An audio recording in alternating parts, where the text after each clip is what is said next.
नमस्कार दोस्तों, स्वागत है आपका हमारी आज की वीडियो में। स्वयंभू मनु और शतरूपा के दो पुत्र थे, प्रेवत और उतानपाद।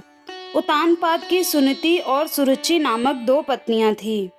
राजा उतानपाद को सुनीति से ध्रुव और सुरुचि से उत्तम नामक दो पुत्र उत्पन्न हुए। यद्यपि सुनीति बड़ी रानी थी, परंतु उतानपाद का प्रेम सुरुचि के प्रति अधिक था। एक बार सुनीति का पुत्र ध्रुव अपने पिता की गोद में बैठा खेल रहा था। इतने में सुरुचि वहां आ पहुंची। ध्रुव को उतानपाद की गोद में खेलते देख उसका पारा 7वें आसमान पर जा पहुंचा। सौतन के पुत्र को अपने पति की गोद में वह बर्दाश्त न कर सकी। उसका मन ईर्ष्या से जल उठा। उसने छपटकर बालक ध्रुव को राजा की गोद से खींच लिया और अपने पुत्र उत्तम को उसकी गोद में बिठा दिया तथा बालक ध्रुव से बोली, अरे मूर्ख, राजा की गोद में वही बालक बैठ सकता है जो मेरी कोख से उत्पन्न हुआ हो। तू मेरी कोख से उत्पन्न नहीं हुआ है, इसलिए तुझे इनकी गोद में या राज सिंहासन पर बैठने का कोई अधिकार नहीं है। 5 वर्ष के ध्रुव को अपनी सौतेली माँ के व्यवहार पर क्रोध आया। वह भागते हुए अपनी माँ सुनीति के पास गए तथा सारी बात बताई।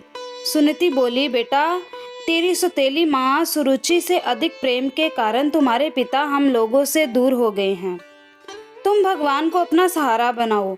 माता के वचन सुनकर ध्रुव को कुछ ज्ञान उत्पन्न हुआ और वे भगवान की भक्ति करने के लिए पिता के घर को छोड़कर चल पड़े। मार्ग में उनकी भेंट देवर्षि नारद से हुई। देवर्षि ने बालक ध्रुव को समझाया, किंतु ध्रुव नहीं माना। नारद ने उसके दृढ़ संकल्प को देखते हुए ध्रुव को मंत्र की दीक्षा दी। इसके बाद देवर्षि राजा उतानपाद के पास गए। राजा उतानपाद को ध्रुव के चले जाने से बड़ा पछतावा हो रहा था। देवर्षि नारद को वहां पाकर उन्होंने उनका सत्कार किया।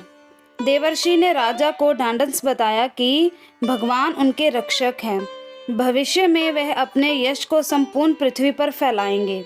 उनके प्रभाव से आपकी कीर्ति इस संसार में फैलेगी। नारद जी के इन शब्दों से राजा उतानपाद को कुछ तसल्ली हुई। उधर बालक ध्रुव यमुना के तट पर जा पहुंचे तथा महर्षि नारद से मिले। मंत्र से भगवान नारायण की तपस्या आरंभ कर दी। तपस्या करते हुए ध्रुव को अनेक प्रकार की समस्याएं आईं, परंतु वे अपने संकल्प पर अडिग रहे। उनका मनोबल विचलित नहीं हुआ। उनके तप का तेज तीनों लोकों में फैलने लगा। ओम नमो भगवते वासुदेवाय की ध्वनि वैकुंठ में भी गूंज उठी।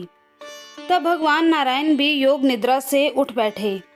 ध्रुव को इस अवस्था में तप करते देख नारायण प्रसन्न हो गए तथा उन्हें दर्शन देने के लिए प्रकट हुए।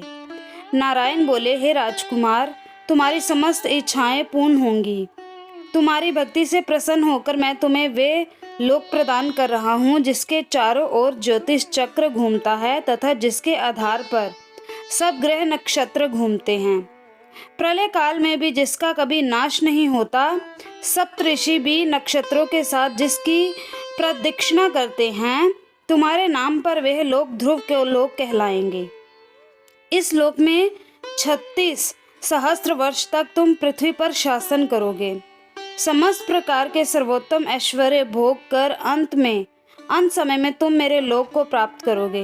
बालक ध्रुव को ऐसा वरदान देकर नारायण अपने लोक लौट आए। नारायण के वरदान स्वरूप ध्रुव समय पाकर ध्रुव तारा बन गए। तो दोस्तों, ये थी ध्रुव तारे की कहानी कि कैसे एक छोटा बालक ध्रुव तारा बन गया। दोस्तों, अगर आपको ये जानकारी अच्छी लगी हो, वीडियो को लाइक करें, चैनल को सब्सक्राइब करना ना भूलें। धन्यवाद।